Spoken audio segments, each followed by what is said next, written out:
Sanke.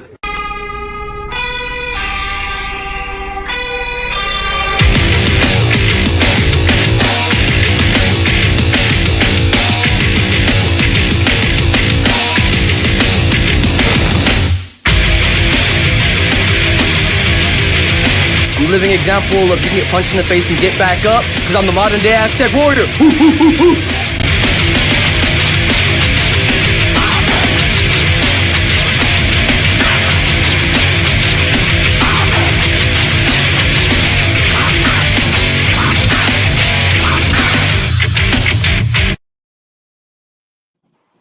Welcome back to MMA Underground, your favorite part of Wednesday.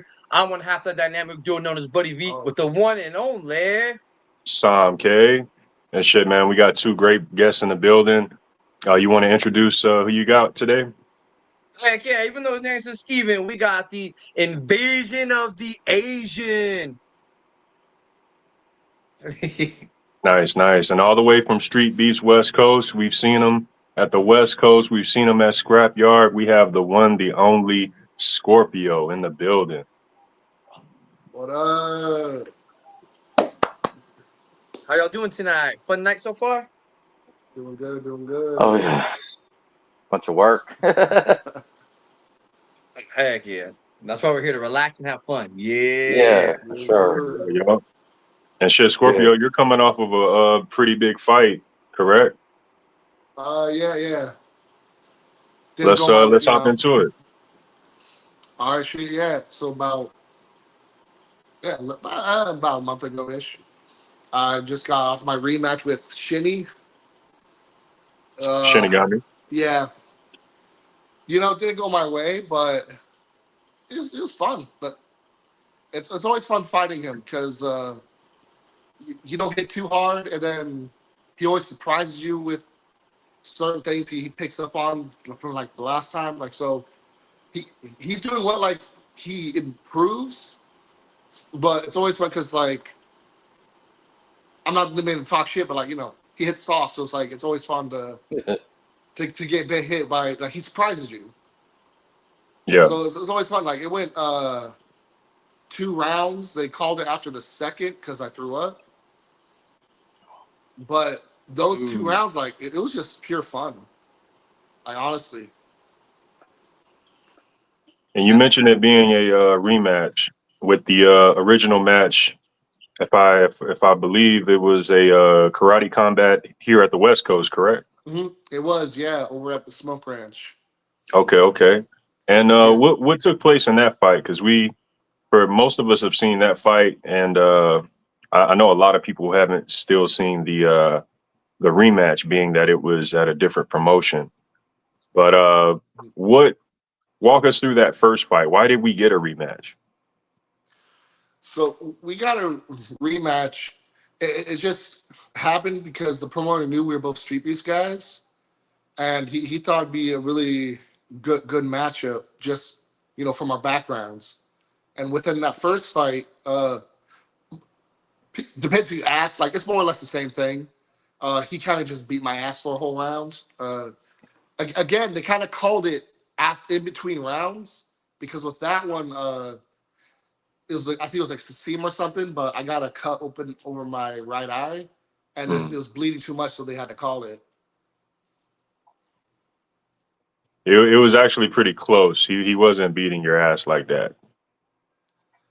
Yeah, it depends who you ask. Yeah, I think it was pretty good. Yeah, But yeah. if you ask, but yeah, like I said, like, I just like win or lose against him. I just like fighting him because he improves. It's good competition, but it's like you said, he wasn't beating my ass, but it's always a good back and forth kind of like it. Like, good challenge. The simplest, like, yeah, a good challenge, and overall, like I keep saying, but like it's just fun. I mean, fighting in general is just fun to me. Oh yeah, like playing chess or like Bruce Lee said, it's like a dance where it's just movement. That's all it is, and you just have to know someone's movement. Yep. And I actually, before I switch over, I was gonna say I want to talk to you real quick. are you like kind of crazy or all the way crazy? Because I know that you had a match with no mouth guard. I mean, what would make you want to say yes to that, Scorpio? Sheesh. Oh yeah. So that one, it was just coincidence because something happened with, well, his name's McPeak now, but formerly Doughboy. Uh, like half his gear was left in his cars, and his ride took off. So half he had his gloves at least, but half his stuff he was going to change into he didn't have, which including his mouthpiece. So he And had shoes. none, and shoes. Yeah, dude, barefoot in the hot sun like that. That's crazy. But yeah, so I just decided, I was like, right then and there, I was like, oh, spat my head. I was like, we'll do no mouthpiece. No problem with that. Man, Yeah, that's you was Yeah. aggressive in that fight. You came out surprisingly aggressive in that first round. I remember you're giving Doughboy a little run for his money and made it an actual made it a fight, the whole fight. Yeah, that was another good one. Yeah, I came like, usually I have a slow start, and that they kind of get their hits in pretty well. But I just try, like, with my future fights, I'm trying not to let them be first, let them get too much damage off. So that one was like a good example of what I try to do going forward. Is I want to be first, I want to be aggressive. Like, I do want to put them away. Like, never anything against whoever I'm fighting. It's just, you know, if I can finish it pretty quickly, then that's what I'm trying to do. So, aggressive, heavy hits, just try to get them down, get them out. absolutely. I mean, it's crazy. We don't play fighting, that's for sure.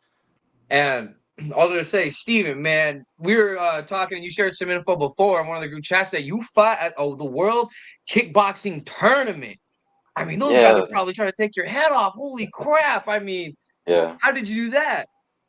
Thanks. Yeah, it was the WKA, World Kickboxing Association. It was a scrimmage, but for the most part, I mean, it, going from having no experience in the ring fighting and coming from fighting bullies at school, like it was a big difference because you think you're tough in the streets, but until you've actually been hit 20, 30, 40 times in the head and kicked and kneed, it really puts you in another world that you never thought. It makes you question, like, what the heck am I doing?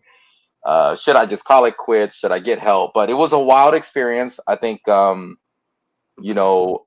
myself being 43, I kept on saying, man, I wish I did this when I was in my 20s, or all the fades that I ran in the streets. I wish I ran it like in the ring and at least get some credit and do some good out of it versus being in my 40s. But I think I pushed myself to do it, and it was actually last minute. I wasn't supposed to do it. I got injured that Friday from clinching in like just sparring at the gym, and then I was like, oh, I'm not gonna make it on that Sunday. But I don't know, something happened. Must have put some Asian remedy medicine on it. It felt good. I was like, I told crew Jason from Wild Style Gym at the time, I was like, hey, I'm only about like 70-80%. He's like, just come on in, just bring your gear, it'll be light. And then I ended up having a choice because I was the last match, so I had to watch all my peers fight, the nerves and all that. But I mean, we could break that down later. But I ended up having to go against a fighter that's 5-0, and his nickname was the Syrian Samurai, and he was, vicious as hell. And I just remember him saying, "Oh, we go light, brother." And I was like, "Yeah, okay, we gonna go light, right?" Because my neck. And when he hit me with a 3-piece, the 1-2 hook, or either it was an uppercut, and I just remember looking at the roof of the venue. I was like, "Oh man," I wonder if he remembers me saying like, "We gonna go light, right?" And it wasn't until after that the judges was like, "Oh, Hussein told you, the Syrian Samurai told you he was gonna go light." I would have told you already that he don't know what light is. And I was like, "Oh man," but he goes, "I'm glad you did it." And I don't know, maybe if somebody said like, "Oh, he ain't gonna go light on you," maybe it would have fucked up with my head. But me going in there thinking that it was gonna be light, and then within about 30 seconds realizing either I pissed him off with one of my jabs or one of my kicks, where all of a sudden it doesn't feel light. Like that really changed my whole thinking, and it made me respect fighters that much more. And I believe that this message to anyone that ever, the people that can criticize from the couch, until you've actually stepped in that ring. And I always invite people, whether you're the hardest street block gang member out there, go join a gym, go show off, you know, go show off, because they're waiting for you to show off. And you'll meet somebody like Scorpio that you can show off to. So, and anyone that's over 40, I encourage you to, even if you don't spar a fight, do it. Like, challenge yourself to see how far, because there's people that are 50 something years old in Thailand that are still running fades out there and doing a great job. So, who knows what I would be doing at 52? You never know. It's never too late. So thank you for, bringing that up. But WKA, shout out to the World Kickboxing Association. Shout out to, Wild Style Gym, Crew Jason, and everyone at All City Fight Night for guiding me, into that path and the outcome. But that was a lifelong experience that I'm going to share with everyone. That's a great story, man. Thank you. I think I see a little someone in the comments over here. He's been summoned. He's been summoned. But you say his name too many times and he pops up. Mm-hmm. It's like Beetlejuice. We talked about the match earlier too. He studied. He said he's been studying. Bro, it makes me laugh every time he calls him fat and slobbish, bro. Well, where did the rivalry come? How did that come about between you, Shinny, and I noticed it's a pack of y'all, and y'all all are interchangeable, and it's you know what I'm saying. There's a few of y'all done all fought each other, but you and Shinny in particular, what caused that rivalry? Where does that stem from? But that started from my very first Streetbeefs fight. Because people kept calling me Shinigami. They're like, bro, that guy looks exactly like Shinny, or they thought I was Shinny. Like, I got a message from, I didn't know who it was, but it was Illuminate the State. Dude DMs me on fucking Facebook when I just signed up. He's like, bro, I'm such a big fan, man. I love your head kicks. I was like, I wonder what you're talking about. But yeah, like, ever since the beginning, it's always been the comparison. And then, Sunshine in with the Twinigami. So ever since then, we kind of, like, everyone thought it'd be a good matchup. And then with the physical appearance comparison, we're both kind of tubby guys. And it just kind of went from that. Like, we always go back and forth. It's like a rivalry, but nothing too deep. Because at the end of the day, like, we're still pretty cool with each other. But, like, from the beginning, before you even met each other, like, that's it. Was like, it was like, I don't know how to say it. Like, it was set in stone. Set in stone. There you go. Yeah. Yeah, I remember Sunshine used to call you the doppelganger. Yeah. Shinny's doppelganger. Every live. Where's Shinny's doppelganger? Yeah. Okay. Oh, the growth from your very first fight ever to your fighting style now has been tremendous. And I was going to ask, before I go back and ask you the next question, how do you feel about your growth in the fight world? About what? How do you feel about your growth in the fight world? Like, how far you've come in the past few years, from your first fight to now? Yeah. Looking back, like, it's insane. Like, the growth I've had just from the very first to now, night and day. Like, I've only been really, like, sparring, getting power and stuff for the last couple years now, and just from that, it's made such a huge difference. Like, even if you look at, like, record-wise, fight-wise, when I came to the West Coast from Scrapyard, I was like, was 2-7, I think, and now my record's 7-8. Like, just that, like, improvement from that is insane. Like, I never thought, like, from that huge losing streak, I never thought I'd be where I'm at right now, or even like fighting amateur. Like I thought like, I'll just do street beefs. Like that's fun. But then I'm getting, the opportunity to move up to something like that. And to me, it's just insane. Like I never thought I would have been in my position I am. Yeah, you've definitely been in pursuit for more fights, and that's commendable, especially like you said, when your record isn't on the winning side, you don't see a lot of fighters push through that. Mm-hmm. A lot of guys are heavily phased by that, and it holds them back. You know what I mean? And then you have some of those fighters who is like, win, lose, or draw, I'm here to fight. I want to fight. So Yeah. it's commendable, bro. Yeah. Thank Heck yeah. I know a lot of the part of the growth is training. And Steven, I was gonna say, you got to train overseas. You got to go train some Muay Thai. And I know sometimes, like you said, they're built different. They're in their 50s fighting. I mean, I've seen kids that are 12 years old that could kick my ass. I mean, I gotta ask, how was it like training over there? I mean, what was it, Cambodia and Yeah, Laos? yeah, yeah. Thank you, thank you, thank you. Yeah, somebody made a comment recently. They're like, "You went to Thailand and did train Muay Thai." I was actually originally supposed to go with some other Nak Muays to go train Muay Thai in Thailand, but I do train Muay Thai with people that are from Thailand and that are even at John level and crew level here in the United States and kickboxing. But when I went over there, even in Cambodia, Cambodian fighting or boxing is called Kun Khmer, and it's very similar, has a lot of roots. Also in Laos, it's Muay Lao, but even the crew over there has his championship belt from Thailand because a lot of these people will fight against neighboring countries. So yeah, so I went to Cambodia. I went to go train at Kun Khmer International Fight. KKIF, which is home to like a fighter named Chin LeVay, they call him the Black Dragon, and he's won multiple championships. I got to, yeah, the environment is different over there. I got to go train in Siem Reap, which is near Angkor Wat, at Mr. Mr. Lee's boxing and Kun Khmer gym. I got to go visit another place called Pen Bun Ten, which is another legendary Kun Khmer fighter that created his own gym.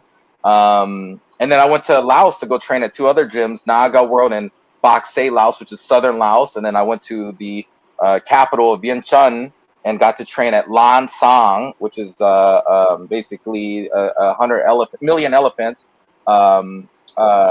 gym. And they have like a couple fighters that they've sent to one championship. For the first time that Laos as a country has gotten a chance to send their fighters over there. As a matter of fact, they actually just sent two fighters to Canada to fight. And then recently I was at the Kun Khmer Tacoma convention where they brought some of the Kun Khmer fighters to fight people in the US and in Canada. So it's been great to finally see, outside of just Muay Thai or kickboxing, other neighboring Southeast Asian countries. At the end of the day, it's Southeast Asian martial arts. If you look at it, even some of the best Muay Thai fighters and the champions are actually from a region called InAZN Thai, which the history of it, even though it's bordered and it's considered Thailand, their language and the roots of it is actually rooted in Laos. So some people that are Lao or from Laos will say, man, the best fighters are Lao, like, in the world, like championships. Like if you look at Senchai, Boy Kao, they're all from the InAZN region before the, historical border stuff. And as you might have seen on the news between the Cambodia and Thailand tension right now, that stuff spills into even the gyms and the way they talk to each other, how they respect or disrespect each other. And I hope that regardless of our, tensions and historical roots or who owns what, is it Muay Thai, is it Kun Khmer, is it Muay Lao, that all martial artists has some level of respect for one another. And that's what was my mission. I went over there because I was like, this is out of respect. I'm coming all the way over here. I'm gonna drop into the gym, and I think they respect that. They see that you've traveled all over the world. You could have went to any Muay Thai gym as a foreigner but you came all the way to Cambodia, you came all the way to Siem Reap, you came all the way to the southern, no name place gym called Naga Muay Lao, but like, and they're not popular like a household name brand like other Muay Thai gyms. And I'll tell you, it was humbling. Like, it's a lot of like, you see, it's unassuming. I'll say that it's unassuming that you don't know that this person who's 24 years old just told you he fought 200 something times, and I'm like, 200 something times? How do you, like, and like, everyone talks about CTE, and like, I can only imagine what does that do to a human body and brain to go through that many rounds. Even my Achan Sao Hin, who's actually from Thailand, he fought 88 times, and I'm even thinking, like, when I talk to him, like, how did you fight 88 times? Like, Mayweather fought 50, right? And that doesn't include his gold Olympic medals. And like Pacquiao, I don't, whatever his record is, and we praise these people at 50 fights. Imagine when people start realizing Rotang and all these Senchai and Lurdzilla 100 win streak. Like, these are unheard of, and I'm glad that One Championship is putting all of these folks and into the ring and mesh. But I also love what y'all do on YouTube, where, like, you got the Korean or the store clerk and people from all sorts of backgrounds that are unassuming, fighting people. And I think that's just the cool part about it, and why y'all are so successful, is because it's never been seen. And so I wanted to do that. I wanted to be a martial artist that paid homage to various arts. And again, I credit Bruce Lee. Like Bruce Lee, the whole having no style is style and no limits is limitation quote of Jeet Kune Do, of like, that is the philosophy. Like, I want to not just be limited to just Muay Thai or kickboxing or just in America, but worldwide. And so I took that very serious, because I know when I came back, a lot of people were like, how lucky you are, how fortunate, that's a dream of mine. I'm like, man, that's a dream of mine. You know what I mean? And so with, the refugee story and how our parents got here and the war and communism, people in Cambodia would get killed during the Khmer Rouge for having talent. So to see talent thrive is just a historical root. So that was probably the most incredible experience for me. So thank you for asking that. And with anyone all of that gets to your do that, I hope y'all get to do that. Live out your dreams to go train. Hell yeah. with all the different places that you were able to train and different people, if you had to pinpoint maybe one favorite moment that you can remember out of all of them, what would you say was your favorite moment of training outside of Ooh, like the norm? that's a great question. It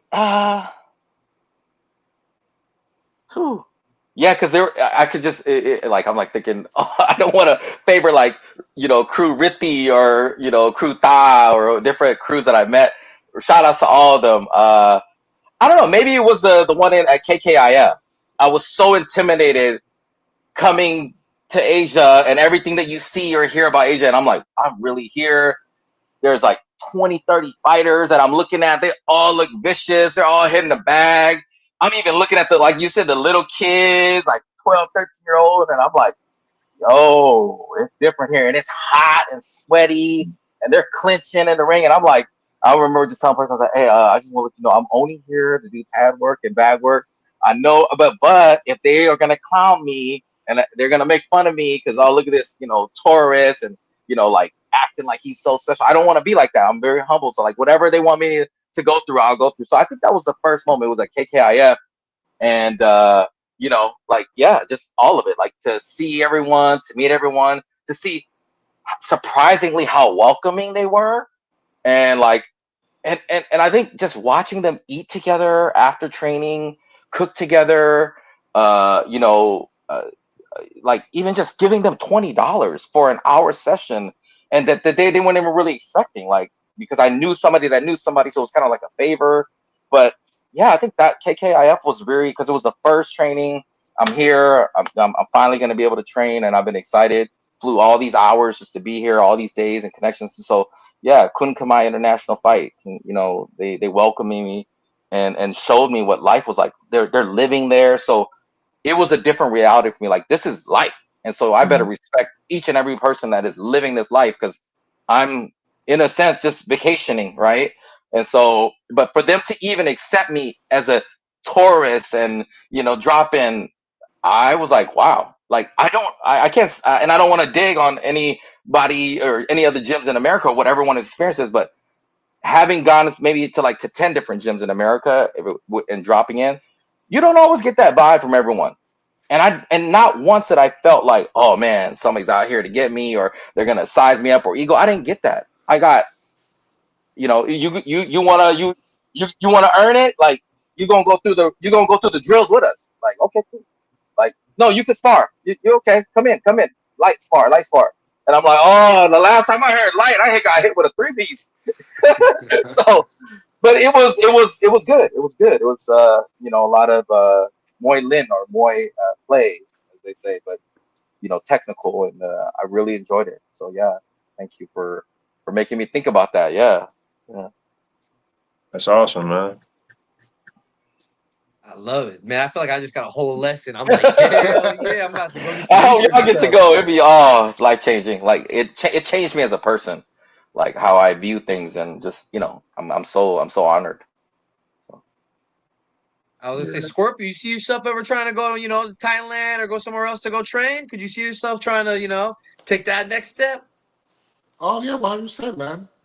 Bro, going to Thailand and train, that sounds like, I think nowadays it's almost on like everyone's bucket list to try to go do, because you just hear so many good things. Like the training is so awesome over there. Yeah. definitely get in touch with some folks that have gone, right. Like yeah, there's I watched videos of like another person named Coach Steve Paris from Wild Style Gym. He went to go train, and he met Diesel Noy, the legend. And then he went to go train at, I think, Sean Douglas's Fight House, and he like went to 3 other spots in Thailand. And so watching his journey as a Farang, as a American person going there, and his perspective versus me. I can understand the language, I can eat pad thai, I can eat the spicy food. We could chat it up, drink beers all day, but and I'm Lao, we're neighboring countries, but to see a Farang, a white person, go there, America, and what their experience was like, it was cool to hear that. And yeah, it's rare that you ever hear a bad experience. Even you might hear a tough experience, but it's rare that you hear a bad experience. Most people, they're like, they hold each other accountable, and it's a small community of people. It's a large community, but a small community. And so I highly invite anyone and everyone to go train. And if beyond Thailand too, right? Shout out to Thailand, but beyond Thailand, Southeast Asia has incredible martial artists that compete on an elite level. Yeah, I can only imagine.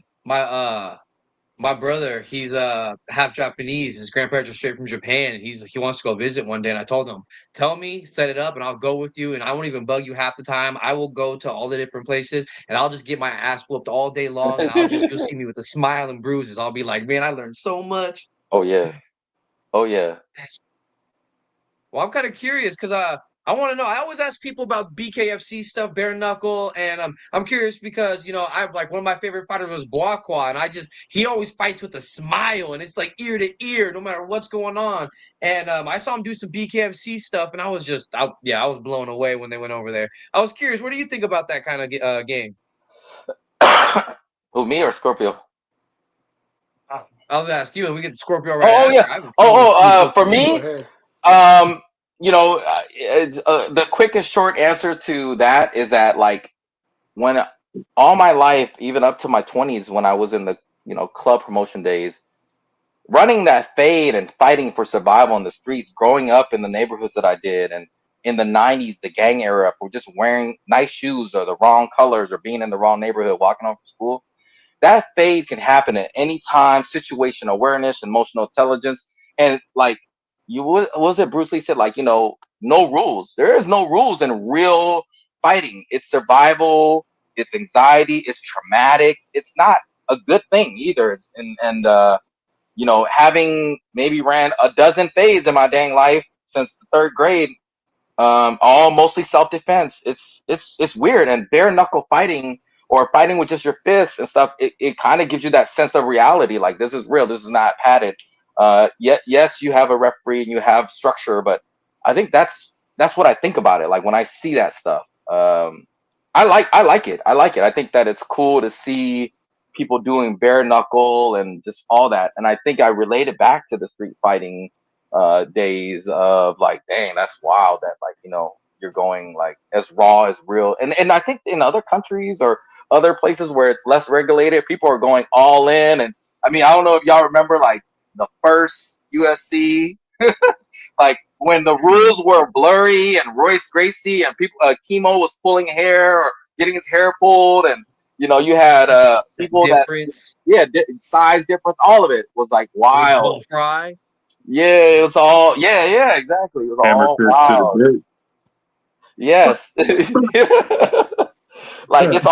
it's just all wild. So yeah, I think that that's really the cool factor of it all. I love the structured ring fighting factor, but I also am curious. I mean, I think the only one that I'm maybe like about is the whole slapping. I get it. People love it and it's viral. The whole slap thing, cool. You know, yeah.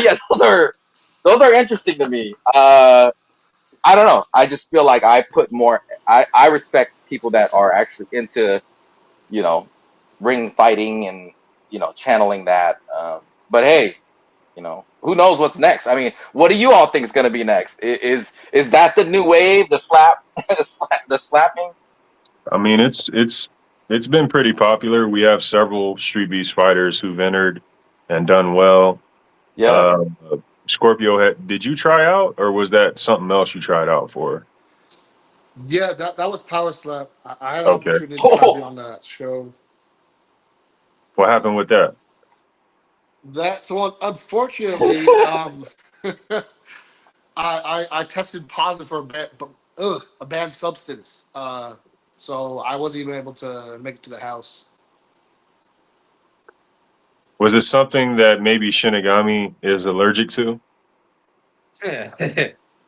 Uh, Allegedly. no, actually, Damn, Scorp, what you apparently, doing? What you on, bruh? apparently, with help from someone else, I found out what it was. Apparently, it's called cartering. That's like it's more like apparently it's like it's more for recovery. I think it's what it was. Recovery, eh? Yeah, so it's supposed to make it, recover faster so you can get into harder workouts, more workouts. To get hot? What? Huh? Well, What? What's going on? it Hold on a has to do minute. with that, yeah. But no, so apparently, yeah, that's what I tested for, which really sucked because I met a few cool dudes on there who are still in Power Slap. And Oh, I wish I would have just had the opportunity to try it out. Like, it just seems fun. Recovery. yeah. Yeah, You know, because man, man, I don't know. I feel like it would take away from my joke of like, oh, this tastes so good, it makes me want to slap my mama. So what if I really do slap somebody and they're like, what, you gonna slap your mama like that? And I'm like, oh no, the disrespect. Dude. What was where is it? That other one that Free Smoke pulled up. He was asking about what we feel about the hand wrap in Muay Thai, the rope with the ropes. What's that called? Yeah, right ropes. there. Bam. That's a little crazy for me, man. I don't know if I could do it. I feel like it's more intense and it'd be I don't know. I want to have you guys You know, do that. I got a question. Like, you know, people are like, oh, the headgear, but you fought a headgear. I was like, you know, I've heard theories, or I don't know. I feel like sparring without headgear is different. Sparring with headgear sometimes feel like the punch and impact is worse for me sometimes, or it's uncomfortable. So I guess that's a question. Like headgear, no headgear. You know, what's people's normally thoughts around that? Yeah, I I don't fuck noticed. with it. Yeah, I go without all the time. I don't know what it is, but I heard that too. Like, apparently headgear can cause more concussions versus without. I'm You just not don't too. feel the pain. You're still dealing with the impact. You're just not dealing with pain, but you're still dealing with impact and sometimes more. Yeah, for sure. And then It's it like- entices you. It entices you to engage in that type of fighting because you don't feel nothing. So it's like, Yep. So it's like with the headgear on, you're more likely to take risks and get hit more versus without it. You tend to think a bit more before what you're doing. not everyone, but a lot of fighters I've seen, you know, because your head is bigger now. So in a lot of cases, you have to fight differently. You know, defense and offense, everything becomes different. You know, and I've seen guys get way more confident when it's time to put the headgear on, and all of a sudden it's Mexican boxing where we're right there in the, you know what I mean? We're right there in the clinch, just ba ba ba ba ba ba ba ba ba. Yeah.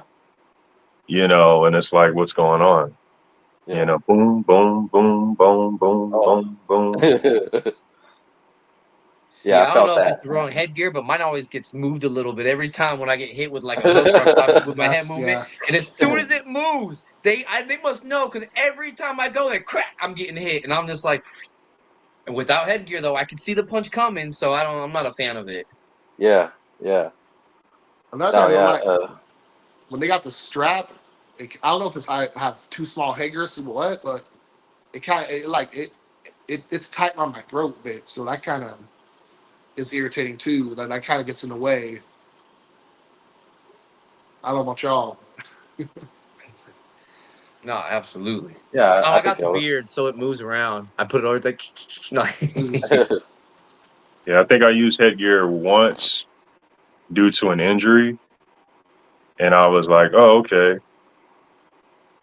Noticed all the differences, the things that I couldn't and could do, you know, and I was like, it has its purposes, but I wouldn't. Yeah, that's a great line. False sense of security. Yeah. You know, it has its uses, you know, but I don't think it should be relied on. Oh, you can get sliced with an elbow, even with headgear? Damn, what the? Yeah. I think I saw the aftermath photo. All that blood. Unless you're competing in a place that requires you to wear headgear, then I would say, you know, it makes sense to kind of get used to that. Yeah. But when you get in a fight, you don't have headgear on. Yep, that's exactly right. You know? So yeah, that was interesting. What about people with glasses? How do y'all get by with that? Like now that you know I'm older and I've never had glasses till like my 40s, but how do y'all, if those that have second vision, like what do y'all do? How do y'all? You see me squinting, huh? I take mine off. I take mine off before training. So like 10 minutes before I start training, I take my glasses off. How about during the fight or during a fight? How does that impact or not impact you? It doesn't impact me at all because I'm Nearsighted or nearsighted or farsighted? Does it does with other fighters or no? So it depends on the like individual fighter. It depends on the individual fighter. But for me personally, I can't see far away. So I'm not winning a fight if you're far away. So you know, essentially, I don't need to see my target to hit my target. You just need to be within range, and I can feel where I need to go. I'm not looking at you. I'm not looking at the target when I hit the target anyway. You know what I mean? So yeah. Cool. Yeah, I like someone that's gonna be like, "Whoa, damn." Yeah. I feel like everybody should be able to hit the target without looking. You know what I mean? You should be able to pinpoint one area on that person's body, you know, and hit wherever else that you're trying to actually hit, you know. Yeah. But that takes time. Yeah. Man, that's crap. I still can't believe you're in your 40s, man. I think you're around our age and stuff, in our 30s and whatnot. Shoot. Scorpio, you're how old? Yeah, I'm 28. Wow. Oh, you're in your 20, 30s, and 40s. Wow, we got a full panel. Hey, Jay, are you in your 50s? No, I'm just playing. No, I'll just play. No, but I was gonna say, being 42, being 43, now that you're older too. And I know that you know, the street fighting and martial arts in the cage are very different. But how do you feel your body after recovery and everything else as well? Because I mean, I notice now I'm not recovering overnight. So I mean, Uh, interesting. Like training with other Muay Thai fighters or kickboxing or whatever, and going through the drills with them of like what they do. Like towards like the second year, so it's been like formally like 2.5 years that I've trained, right? Or gotten serious, but it's cool. It's like they respect you that you go through that workout with them even at my age, and I'm probably the oldest in the room, and which is cool too, aside from the crew or the John. But yeah, I mean, I don't know, like I've always had this struggle with weight and stuff, like ballooning down, up and down, and like 2000. I just saw like a picture today, like, oh, 2016, I did Tough Mudder. Oh, I thought I was, that, and that was just coming from being like, ballooning up in weight, and then I came down for Tough Mudder. So like getting, in 2016, and then like I got hurt after Tough Mudder, and then I ballooned back up again, and so it was like this whole up and down and struggle with weight and just health and wellness. So Muay Thai really has helped me kind of like, I don't know what I'd be doing with it. I maybe going to the gym, who knows, but it's like I get why people do CrossFit now. Like, like people used to tell me like, oh, CrossFit is like a cult, right? Or a clique, and like once you're in it, you're in it. I was like, what? I was like, that don't even sound like a workout I want to do. But same thing with Muay. Like it sounds scary, it looks scary at first, but when you go through it and you train and how supportive everyone is, it's not like the gym or competitive like other places. It's competitive, but it's collaborative too. And I think that's what's the cool part. And I think that's why people become so loyal to the people that are in their corner, that want to see them do well, that want to see them healthy, that want to see them exceed expectations of like, yeah, you can do that. Yeah, you can win that fight. And it's just, I don't think people has ever experienced that in any other situation in business and life. And here you have people that like care about your well-being and like you not getting knocked out, or protecting your partner and just control. So yeah, I think that as I got older, it's taught me like maturity.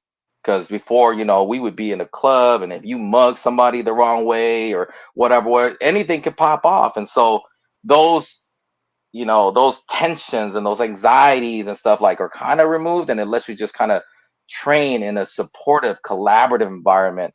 And so yeah, as I got older, I guess that's helped me. That's that's helped me, And yeah, I hope that I inspire other people. Like I think when I was in Fife, a family, this other guy who was like in his 40s. He's like, man, seeing you work out inspired me. I was like, is that a compliment or what? He's like, like I think I know what he meant. He's like, oh, you're old, you're out of shape, and you're still here doing it.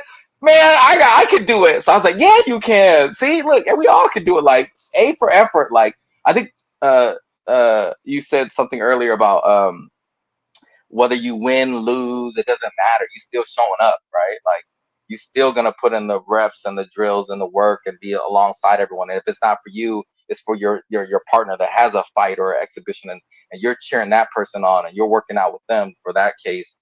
And so, in a sense, it's you're investing back into yourself. So I love it. I love it for that. And I love being that there's already that line, right? We go, when you go out there, you're like, more than 99% of the people that are out there. So the fact that you're here, you already gained something. And I think about that. I'm like, man, and I'm 40 and I'm in the business world. So like if I walk, those memes, like I walk into the office knowing I can beat everyone up in here. Like, that like those memes, like I mean, think about those memes, like I'll be at Microsoft or at a building. I'm like, yeah, y'all better watch out. Y'all talk to me out here.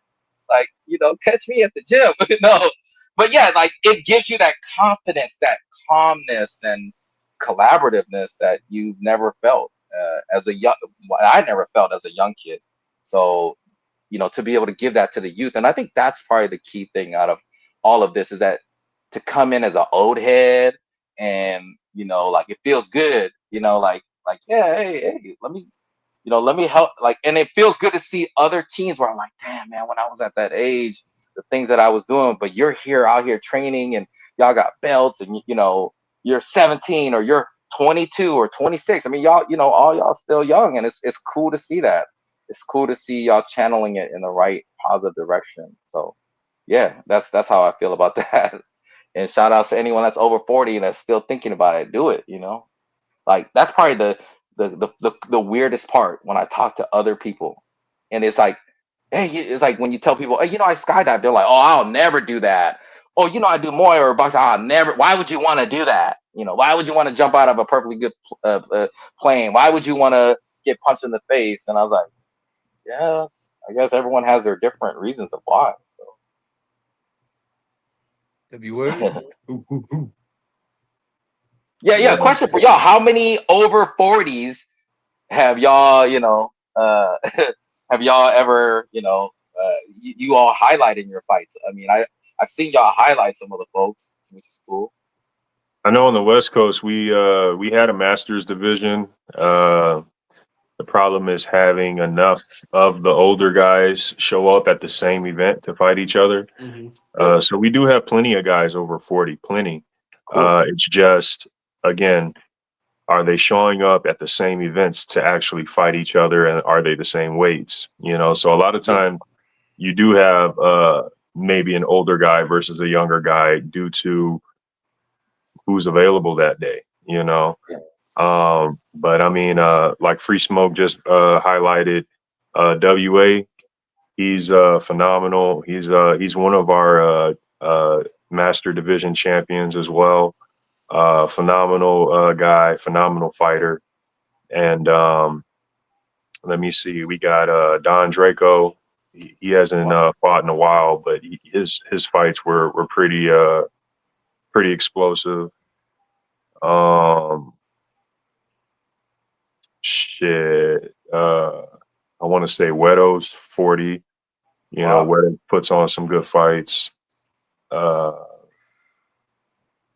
man, we got quite a few older guys in the West Coast who are putting on for sure. Cool. I I was love gonna it. say shout I out love to to see it. Anomaly from the Scrapyard and Old School, who's been out here knocking out the young cats. I like Anomaly because he showed me how to win one of my matches one time. He was like, "Hey, try this move, do this and do that, and pitch right here." And I was like, he's like, "Here, try it on me, squeeze." And like, "Oh, yep, you got it. Okay, try that." And I went to the match, and it was a jiu-jitsu match. We're going back and forth, and right as I pull, he's like, "Pull now!" And I hear him. And as soon as I squeeze, I just felt the. And I was like, "Damn, man!" And he comes on the next week. His whole shoulder's purple. His his pec. It's just like bright purple. I'm like, "What happened, man?" He's like, "Oh, I just tried tossing the guy who was like 280 pounds." Just so nonchalant. I'm like, what the heck? These are built different. I don't care. Any branch, anywhere. And the old folks are just, yeah, I'm glad I'm a youngin' and I'm not in their division.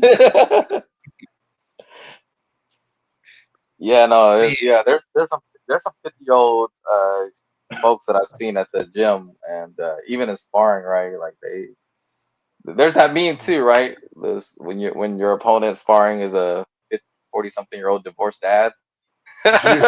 Like, good luck. Hey, but we've got some of the younger cats too coming up and being pretty talented. Guys like Deploy, he's young, but he's ferocious every time. Dark, the Crusader. Mordo. I don't know if this guy's gonna come back because I know he fights at another organization in Cali. But that dude is nasty. I mean, one of our champions, Broke Mark. He's really young, new to the yard, and he's already champ. Vicious guy, nice guy, but he puts on a show. So we got a great mix of the older guys, the younger guys. The household names, the guys who've been around. The guys in between. I wanted to segue real quick to Scorpio and actually ask. You've had quite a few fights. How many now? It seems like over 15, I feel. I think it's just at 15. Yeah. You're at 15. Okay. Yeah. Okay. And man, you've had some classics. I wanted to ask, what would you say is your favorite fight of yours at this point? And who would you like to fight in the future? Oh man. That's good. So favorite so far, it has to go back. just because of the improvement and how much of back and forth it was, fighting Doughboy, that one is awesome. I think so far, with all of them, that like it's a recent one, but that one's pretty cool. That one's a favorite of mine already. Then for upcoming, shit, I don't know if it'll work out because he's starting to train with the same guys I am. But Humble Beast, he's definitely someone I'm keeping an eye on. And then I want to rematch Doughboy. That because I kind of want to secure that because people are arguing could have gone the other way instead of that draw. But so far that's the two I kind of like eyes on right now. Absolutely. I Okay. was kind of curious in some of those fights. I saw your hair, man, get down, and sometimes my hair bothers me. Did that kind of affect your fighting? Because it looked cool. Don't get me wrong with the It sway and stuff, but I don't know. I couldn't do that. it does it a bit, but it's mostly because it'll get in my mouth, and then I'm kind of like biting on my hair and just pulling it, or like I kind of start choking on my hair too. Like that's the main part gets it because when it falls in front of my face, I can still see through it pretty well. Like it's obviously it's obstructing it a bit, but even when my hair's in front of my face, my eyesight's not like. To- God damn it! I knew they would say that. But like, it's not totally blind when it's in front of my face. It's just mostly like I start biting Ah, on it. talk about timing. Uh, yeah. Just like Shinny, you bring him up too many times. 'Cause he's the one that thinks it went the other way. Doesn't Benson Henderson always like fight with his hair down and like? Yeah, I wonder that. Like, yeah, for the folks with longer hair, when you're fighting and your hair is in the way, how does that work for you? I I make mean, sure my hair is not in the way every I time I fight. I try to I try to keep it up. Not many people like to look, but you Scorpio, know. did braids ever, was that ever an option? Viking braids. So I was actually going to braid my hair for the Shinny rematch. But right before I was about to head out to Cali, the person who I was going to have braided, like they had some family stuff pop up, and then so I wasn't able to get it done. And I was like, I still had time, but to me it was a little too last second to try to find someone or find a place that I could do it before I head out, or I thought it'd be too much of a hassle to try to find a place out there in Victorville or something. Mhm. So I said, fuck it.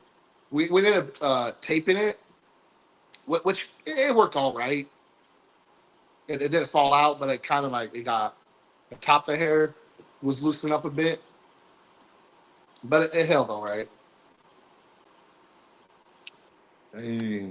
Yeah, That's in my opinion, like hair should either be used as a barrier or it should be cut, but it should never be a factor that's getting in the way of the fight.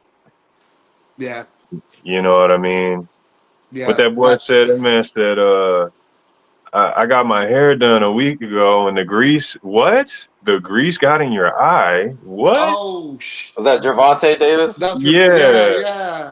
man, get the fuck out of here. No, Blaming no, no, no, Grease. no. We don't set ourselves up. No, my bad. Yeah. My Yeah. bad, y'all.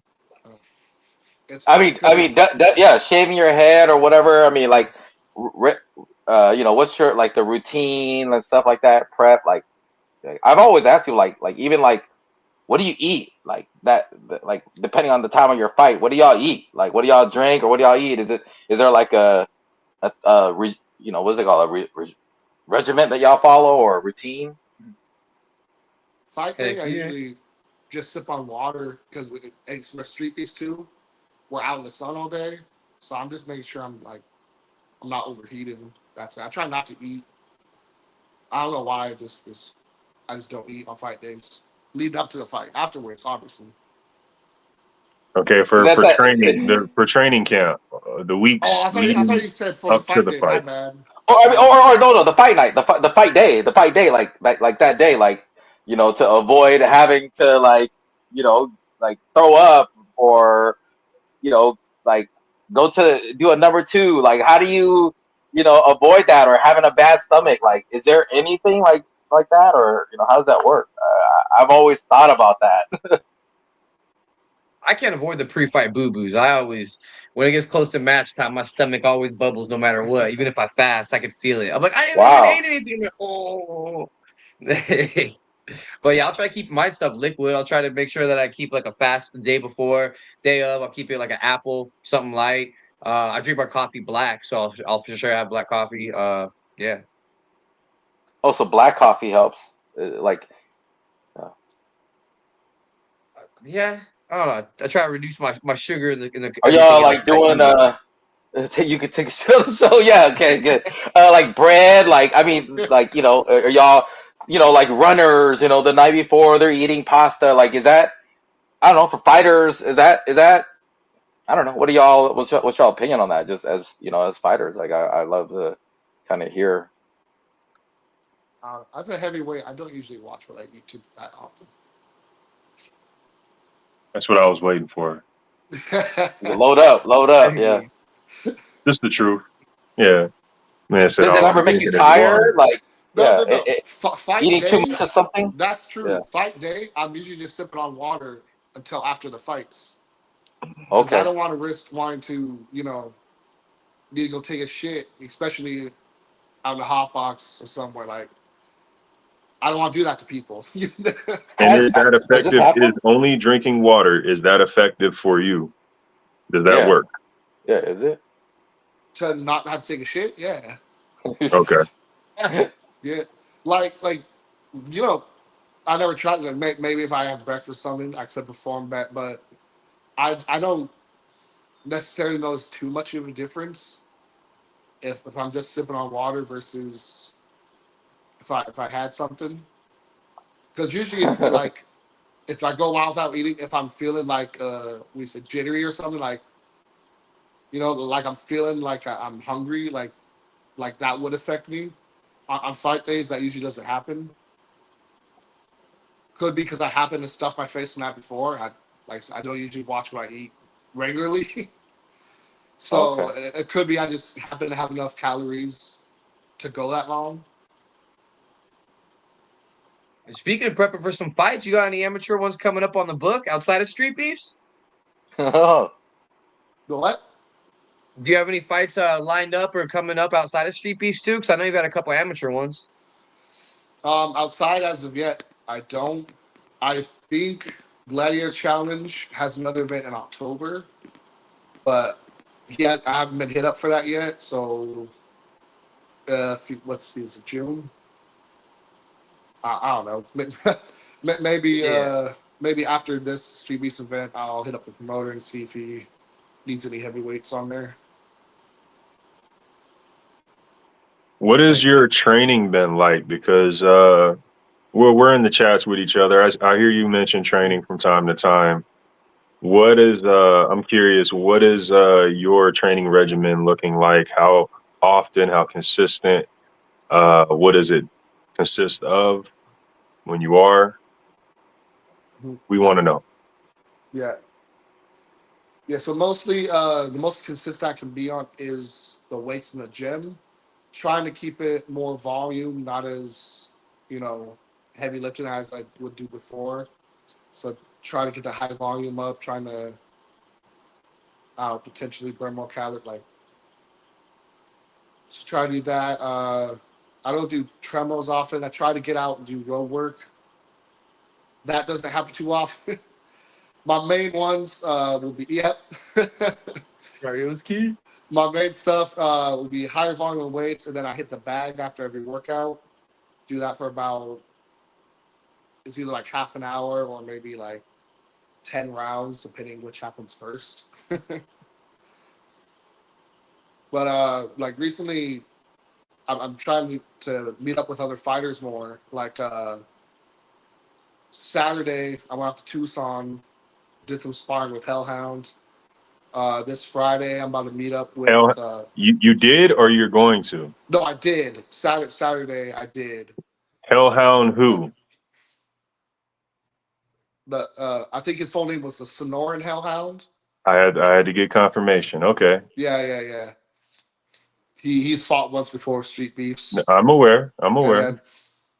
and then I'm like last. I'm gonna be training with Husky, Moose, and Eon this coming Friday, and Nice. then I've been trying to meet up with more because one in general, like I kind of like that group setting, so everyone else, like everyone can benefit from it.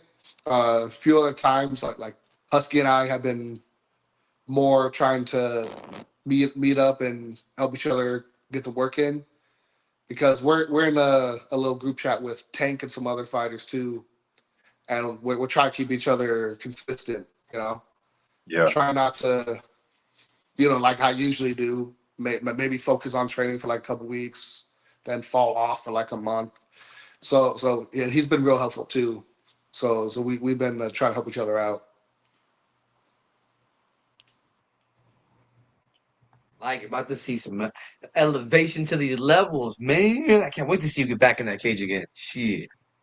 And I like the fact that you said training with multiple people, so that everyone's benefiting, because a lot of times, sometimes we do get stuck with just one person that fits, not knowing that there's so much more we could be doing, working on, trading with each other. So I think that's dope. Yeah. Hell yeah. Now, I'm having a blast, and I didn't realize that we've been going for a full hour having a good time. Now, and we still got a little bit more time. We're not quite yet, but I know that we can't keep everybody all night. We're in different time zones and stuff too, but we're not quite done yet. Yeah. So before I ask Tom K, because he usually we ask final questions, real quick. Steven, did you say that you actually had got to meet Taiki Kimura?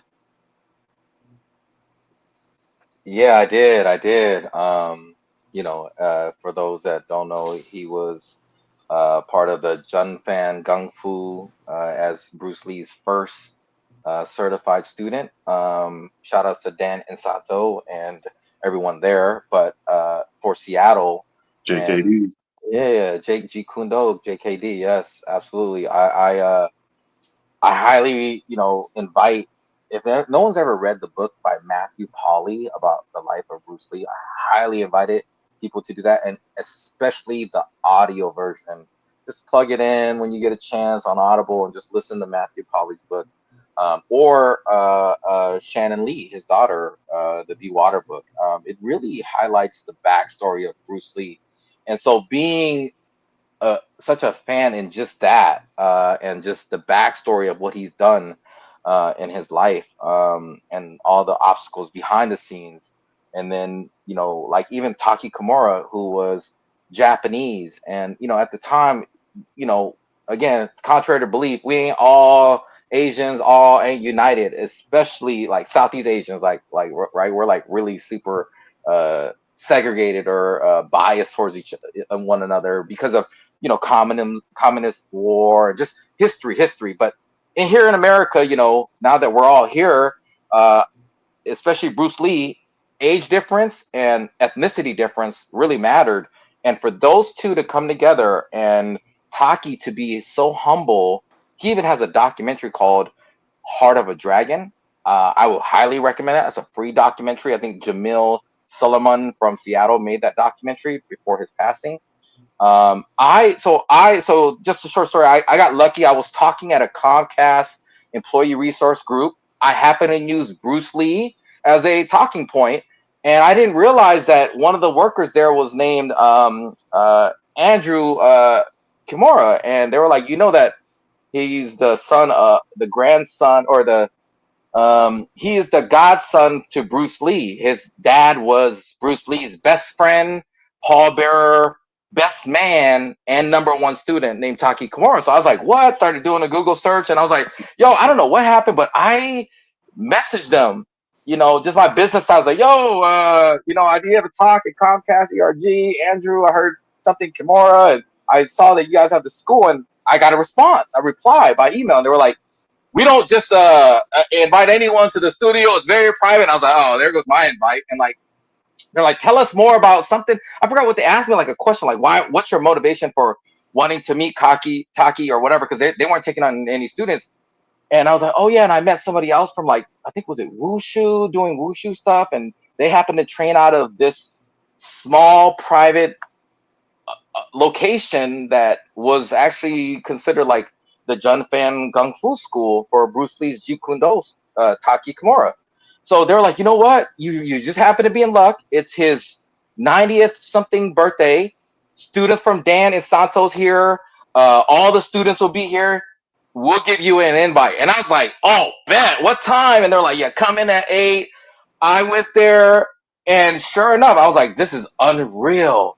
It's near Ho-Ho's, where it's Honey Court, Seaguard, Chinatown, and it's literally at a location with no sign, no nothing, and I was just like, whoa.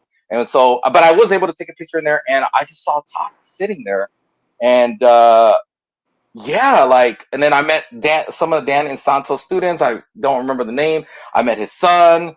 I met other people that was some of his longtime students, and we just went into the workout and into the drills, and they were like showing us to do this and this, and I was remember just looking and I'm going, oh my god, Taki is watching me just fuck this all up, and he's not saying nothing probably, like. And so like after the whole 1 hour workout together with the Jeet Kune Do students, I just went up to him and I took a picture, and he was just so nice and humble, and I was able to get a picture. And then they're like, hey, you want to be part of our group picture? And I was like, oh my god, people are gonna think I'm like some Jeet Kune Do star. Like, hell yeah, put me in the picture. So the picture, it was just like, I even looked on the internet. I was like, how many people have pictures like this or have been invited? And it's a rare moment. So I was just like, holy wow, like I'm just so fortunate to have met him. And I think a year later he passed away. And so, and then just to hear about his life and the documentary and just what he meant to Bruce and what Bruce meant to him, this is a story of friendship and camaraderie and two people from polar opposites. And what people don't realize is Bruce Lee was a young 18, 19-year-old. So think of yourself as when you were 18, 19 from another country, and he was and I'm going to put it in art words. He was considered a reject, a gangster. He was fighting in the streets of Hong Kong. And so his dad sent him here, and it was supposed to be only affluent Asians that were rich and stuff, but he got thrown in Ruby's kitchen, Ruby's Chow, which is now the Ho-Ho. So if you ever go to Ho-Ho's kitchen and ask the people to say, this is where Bruce Lee lived and worked. It's called Ho-Ho's now, but it was called Ruby Chow's. One of the things that I remember reading was that how his own family members did not like him hanging out with what we considered outsiders.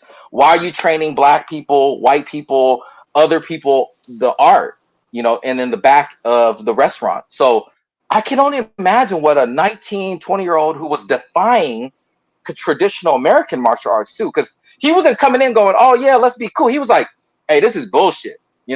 Like, what's that, McDojo?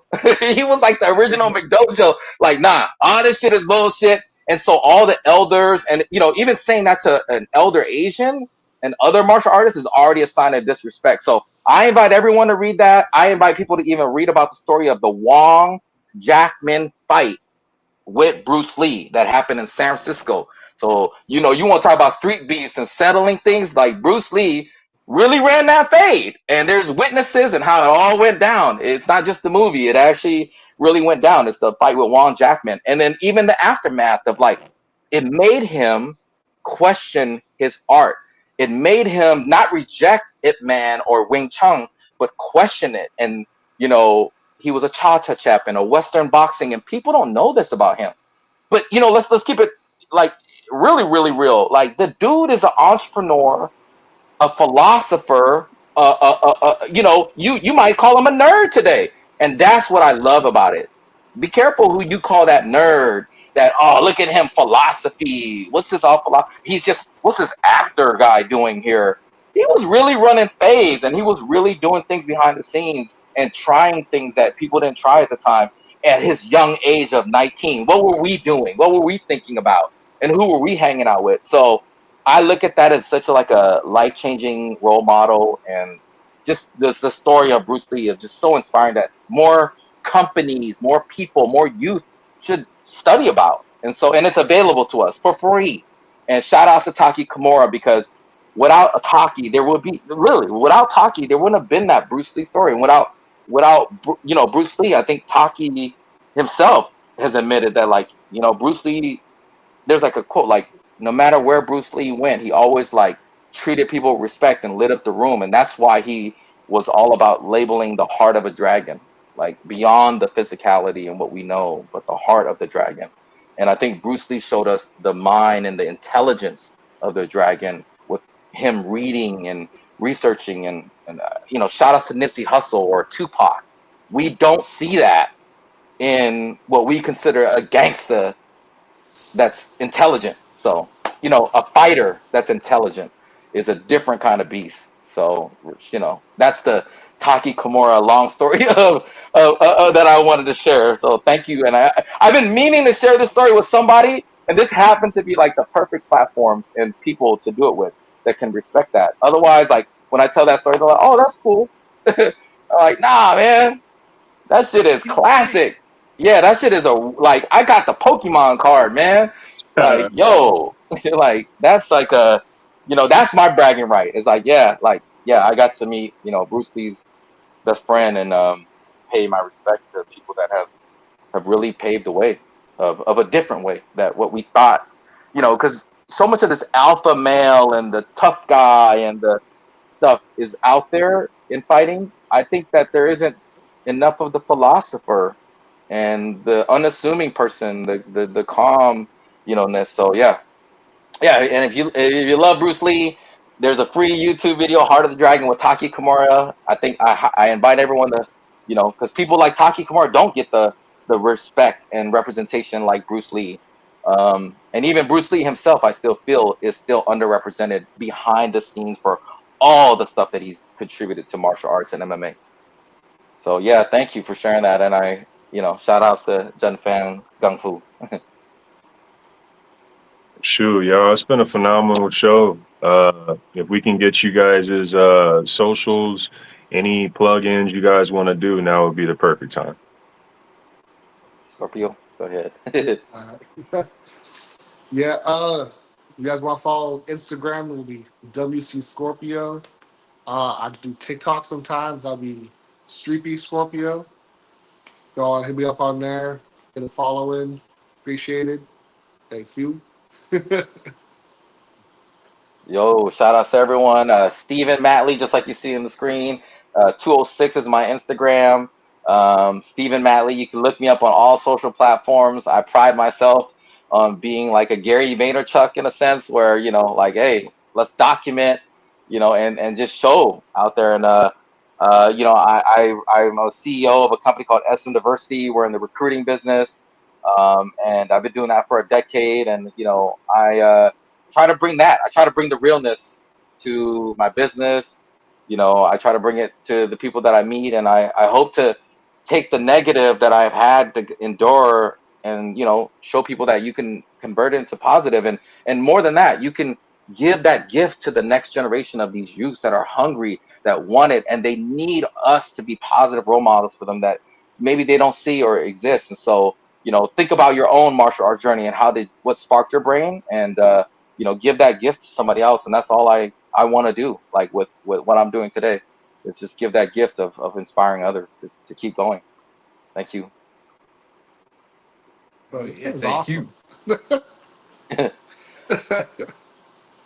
Well, we appreciate y'all, man. It's been a phenomenal show. Yeah, Yeah, appreciate likewise, us on, man. appreciate y'all doing this. Thank you so much. And Yeah. once the recording comes out or whatever, like and now it's live, like I would love to share this with other people. And shout outs to Wild Style Gym, shout outs to Sir Sick Muay Thai, and shout outs to Street Beef and Buddy and Some K. So, and Scorpio. Yeah. It was cool. And Scorpio, shout outs to you, man. They were going hard on the chat. Like, you know what I'm saying? Like, I think that's another thing I wanted to ask before we leave. Like, how do y'all deal with that pre-fight talk? You know what I'm saying? Like, all that fight talk, like, I call it the Manny Pacquiao. I love being the Manny Pacquiao. I'm just gonna smile, and when we start to throw hands and feet, that's what's gonna matter. None of this is gonna matter. That's how I see Manny on all those press conferences. I love it. I love Manny Pacquiao for that. How do y'all deal with that chatter or the criticism or people talking shit, figure it out? You know what I mean? So yeah, I love the kind of, before we adjourn, like, how do y'all deal with the criticism and the people bullying you and still come out victorious? I'm curious. Just happens. Yeah. Scorpio was setting up a lot of those lines for himself, though. No, I feel like it's part of the game in a sense where it's either a mask because they want attention, or if they really mean it, then they got some other issues in life. And yeah, I mean, we all got to be messed up in the head to want to get punched in the face, right? No. Yeah, I don't personally. I didn't really experience that personally. The one or two comments have been like commenters simply keyboard warriors, people who never showed up to fight. But as far as like actual fighters, I've never gotten none of that. I think it's also about like how you carry yourself and what you will and won't allow. Some people will allow things to happen, and some fighters are aware of that. Whereas, people know when you mean business not to, mess with that person.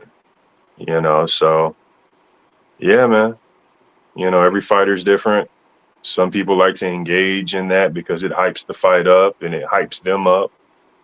Sometimes they're looking to weaken their opponent in the engagement. See, are they mentally strong or weak? Can I break them before the fight? Sometimes that happens. And then sometimes it's fake banter. Sometimes it's pure just for show. But it really just depends on the fighters, and the scenario. Yeah, thank you. That's very helpful. Very, very helpful. Yeah. Thank you. But y'all have a fun night. We're all different time zones and stuff. We don't want to keep y'all too long. Thank you. both. Thank you, everyone. Appreciate y'all. Thank you. Thank y'all. Y'all It's got to be the longest show to date, and it's still not done. Yep. Don't go anywhere. Refusing to allow limits to hold you back. When you hit that wall, you could either let it stop you or you could break through. Somke speaks from experience when he says cardio is key, cardio is key, cardio is key. And over here at Zuwell, we embody our motto: hard work, grit, and determination. Go get your cardio is key shirt today. We got something new for the people today, huh? A little something new. What are you guys ready for this or what? Let's get it. UFC 126 back in 2011, John Jones versus Ryan Bader. John Jones shows the level of grappling and wrestling skills as he goes for his takedown, is able to utilize, get side control, and use that 10.5-inch reach against Ryan Bader, who's known for his wrestling. Now, Bader even tries to eventually go for his own takedown just to get sprawled on and stuffed. John Jones really shows why he's one of the GOATs, because Bader to this day still holds the longest winning streak in Bellator. So whether it's a KO, a sub, John Jones can always get the win. And you'll see him get a guillotine right here, earning his spot forever immortalized in the UFC.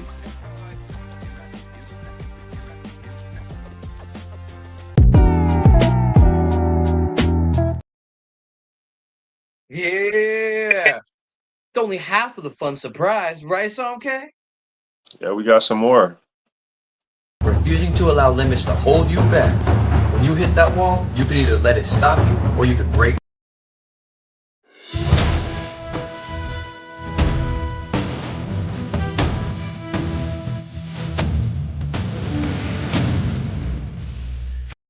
Contender fight right here. The winner will be fighting El Coyote for that title next, man. So with that being said, in this corner right here, Protestant, my man is 5-0. My man is not lost. All right, he doesn't plan to today either. And over here we got Weapon M. My man's also We are undefeated, doing a 2-0, breakdown but also does tonight not plan to lose today. So on someone's the always got to Protestant go versus today, guys, Weapon all right? M. Highly contested match The here. Protestant versus Very Weapon close. M. All right, we see both of these guys posturing and positioning themselves. We see the double jab. Clean jab lands. Weapon M. Beautiful head movement. Nice slips from Weapon M. Trying to find his rhythm, trying to find his combination. We see the Protestant moving swiftly and agile, like in and out, side to side. Solid guard, defending. All of those shots were pretty much blocked.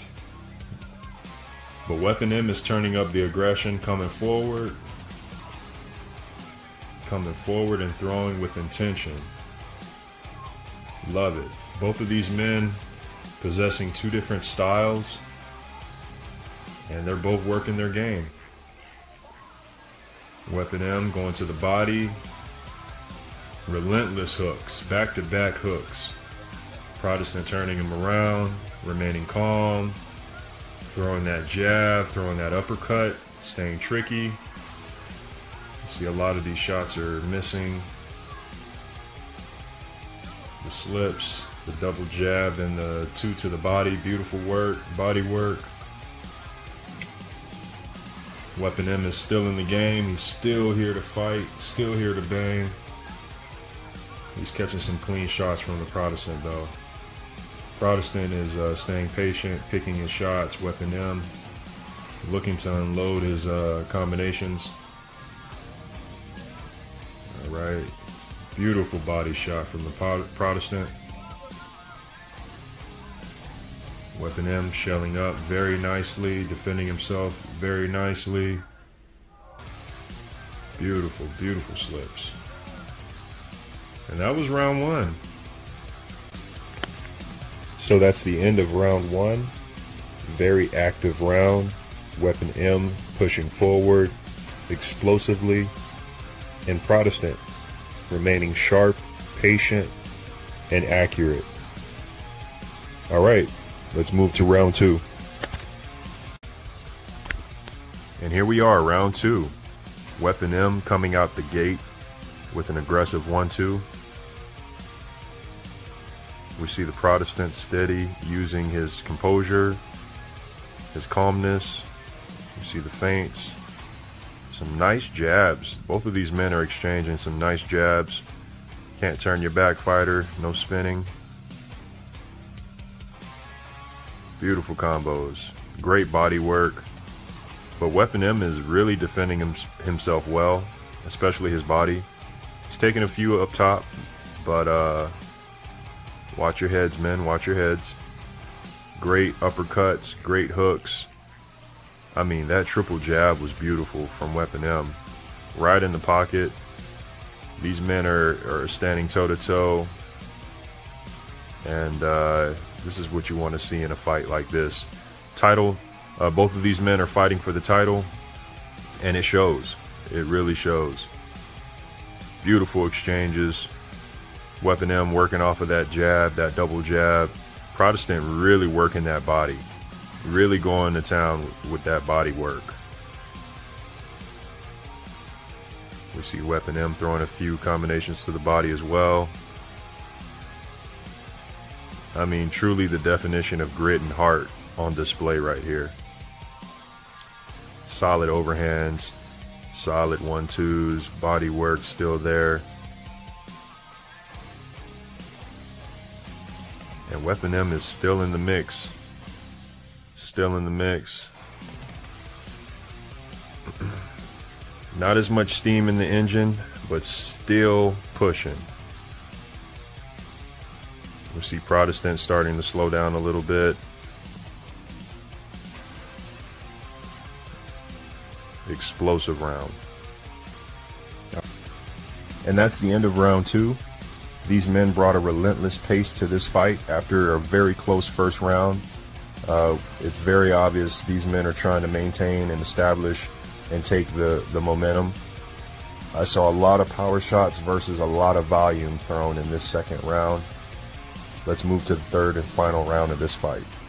All right, folks, the final round is upon us.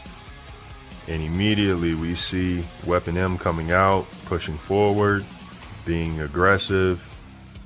The Protestant taking the outside, working the jab, using his reach. Going back to the body, beautiful shot up top, beautiful jab. And here we go, Weapon M throwing the barrage of hooks. Protestant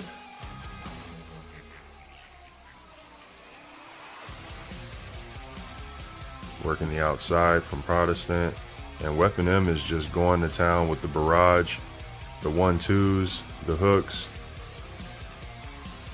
And we have a final round here, folks. Protestant working the counters, trying to keep his distance, but Weapon M is coming forward, pressing the action. Not damaging shots, but they are still flurries, and they still count as points.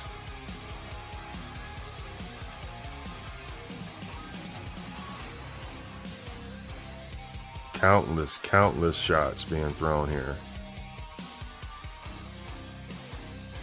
Beautiful way to stay busy.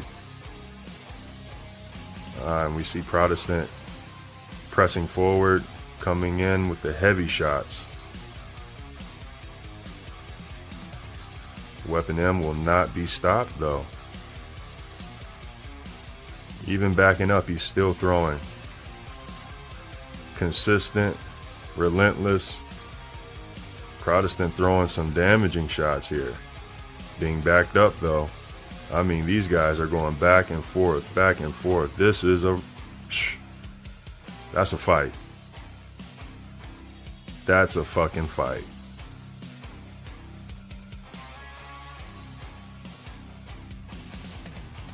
So much so that we're getting a rematch.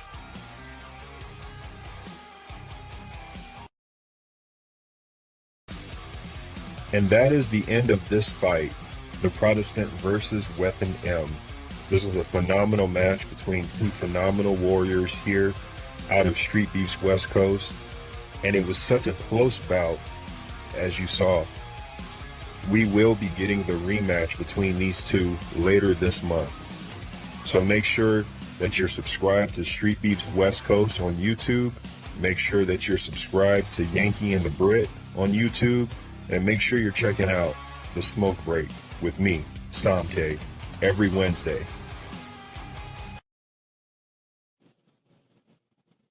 Yeah. What y'all thought of that? We doing breakdowns, West Coast style. Yeah. Highly contested firefight right there. I'll let you guys be the judge. Who do you think won? Not only that, but who do you think is going to win the rematch? Because they're rematching this month. And then the winner will, they'll be rematching for the title, for the belt. And then the winner should be fighting Sadly in the future. So, man, we got some great things in store on the West Coast. And I'm just happy to be here. But unfortunately, Buddy had to run off. He had some business to take care of. So we're going to go ahead and wrap things up tonight. First and foremost, I want to thank our guests. Steven, appreciate you. Scorpio, appreciate you. You guys were phenomenal. Shout out to Buddy V, greatest co-host. Shout out to Jay, greatest producer. We do this every week. Yeah, man, I want to give a shout out to Streetbeefs OG Yard, Streetbeefs Scrap Yard, Streetbeefs West Coast, and Streetbeefs Dirty South. We do this for y'all. Everybody who is watching live, everyone in the comments, we appreciate it. Shout out to y'all. Everyone watching us on replay, we appreciate y'all. Shout out to y'all. Shout out to Overtime Hustling Magazine, always showing us love. We appreciate y'all. Shout out to Heart in the Fight, always showing love. We appreciate y'all. And shout out to zwellworld.com. That's right, zwellworld.com. That's where you can get all your Zwell merch. That's where you can get your Cardio is Key shirts. Again, that's zwellworld.com. Shout out to Buddy V for that. And that's pretty much it for me, y'all. We're going to go ahead and end things in Jay's famous words. One world, one love, deuces.